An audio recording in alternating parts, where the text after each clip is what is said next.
লালন শাহের মাজারের মধ্যে ঢুকলাম।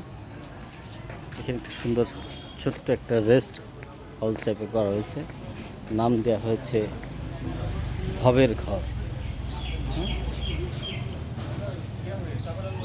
এই ভবের ঘর পুরো জায়গাটা সুন্দর, অনেক গাছগাছালি রয়েছে। সামনের যে সাদা স্থাপনাটা দেখতে পাচ্ছেন, এটি লালন শাহের মাজার। এই আধ্যাত্মিক গায়ক, লেখক,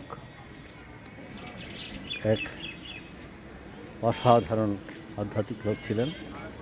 তিনি অসংখ্য গান রচনা করেছেন। তিনি নিজেই সেগুলি সুর করেছেন, কণ্ঠ দিয়েছেন এবং বাংলার এক অসাধারণ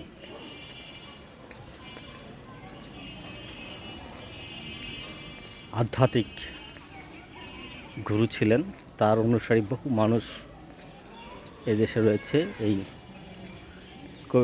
লালন শাহের অনুসারী এখানে তার মাজারে যে দেখতে পাচ্ছেন আমার সামনে, আমাদের আনোয়ার ভাই সহকারী, আমাদের উপসহকারী প্রকৌশলী, এই যে আছে আমাদের সহকারী প্রোগ্রামার। এই যে দেখেন লালন শাহের মাজার, অসাধারণ স্থাপনা। বাংলা সাহিত্যের এক আধ্যাত্মিক লেখক, কবি,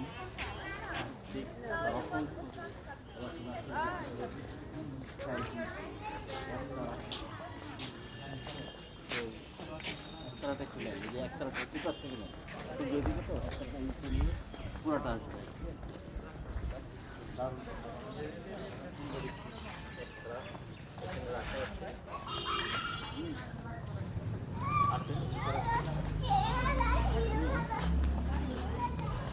এত বড় কন্টেন্ট নিলে বুঝছেন, সাইজির অনেক ভক্তের কবর রয়েছে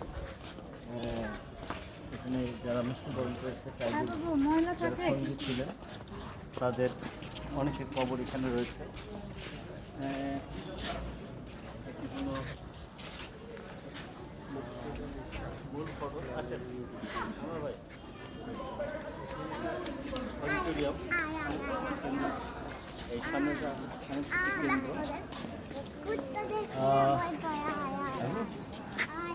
এটা হলো নিয়ে যান, ফোন নিয়ে যান।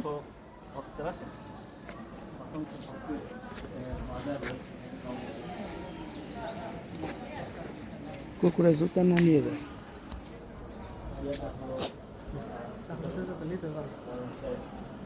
ক্যামেরা চালানো যাবে না, ক্যামেরা নিয়ে নিষেধ। এখানে অনেকগুলি তার ভক্তের কবর রয়েছে।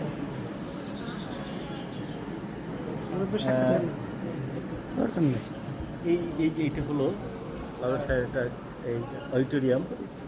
এখানে আরেকটা লালন মিউজিয়াম আছে, যে ডান পাশে একটু বড় হল আছে।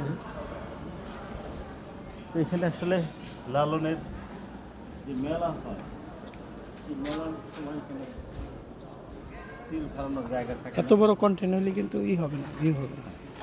থ্যাংক ইউ, অসংখ্য ধন্যবাদ। দেন। থ্যাংক ইউ, আল্লাহ হাফেজ।